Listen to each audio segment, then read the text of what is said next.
Hello mga friend. Ako kasi sanay ako sa ganito na pumapasok sa kagubatan noon na hindi pa ako ganong daming dami pa na agat. Hindi pa ako ganong sikat sa social media. Pumapasok ako sa larangan ng ganito. Ngayon nandito ako.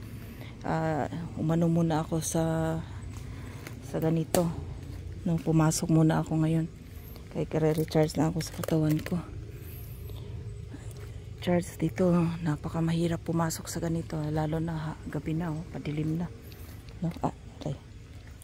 Ang dami ngayon dito. Ito yung nakita mo? Mga maliliit mo, wala kang lagayan. Na ano pala siya, nadurog, no?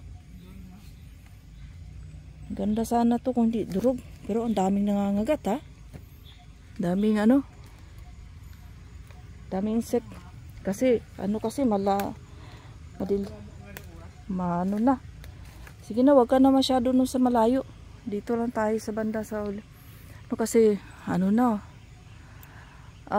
okay naman to.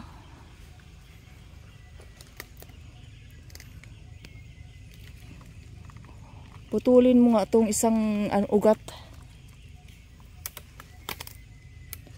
Isang ugat na teka, salamin, gagamitin ng salamin.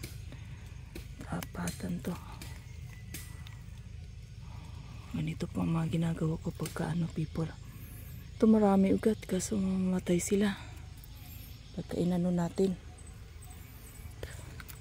Pagka mga durug-durug tabi mo lang ha. Balikan na lang natin yan.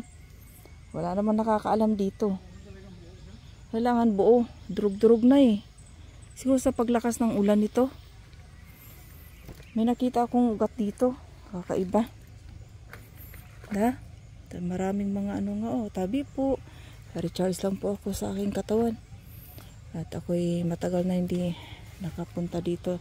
Tabi mo lang yan sa isang lugar. Yun. Ito rin Ito rin ang ipapako ko sa'yo. Itong isang to, kailangan namin to kaibigan ha. Pahingi ha. Ito, patingnan mo tong ugat na to. Kita ko na yan. Hindi ko pinasin pa. Tulin mo yung mga niya. Kuha tayo ng mga bulupot. Patuyuin natin. Aray ko. Dami. Tapos yan. Bigan salamat. Hindi ako makarecharge dito. Sobrang daming ugat. Daming punta tayo doon sa Dami. Hindi tayo makapasok daming lamok. Daming nangangagat. Dito nga mayroon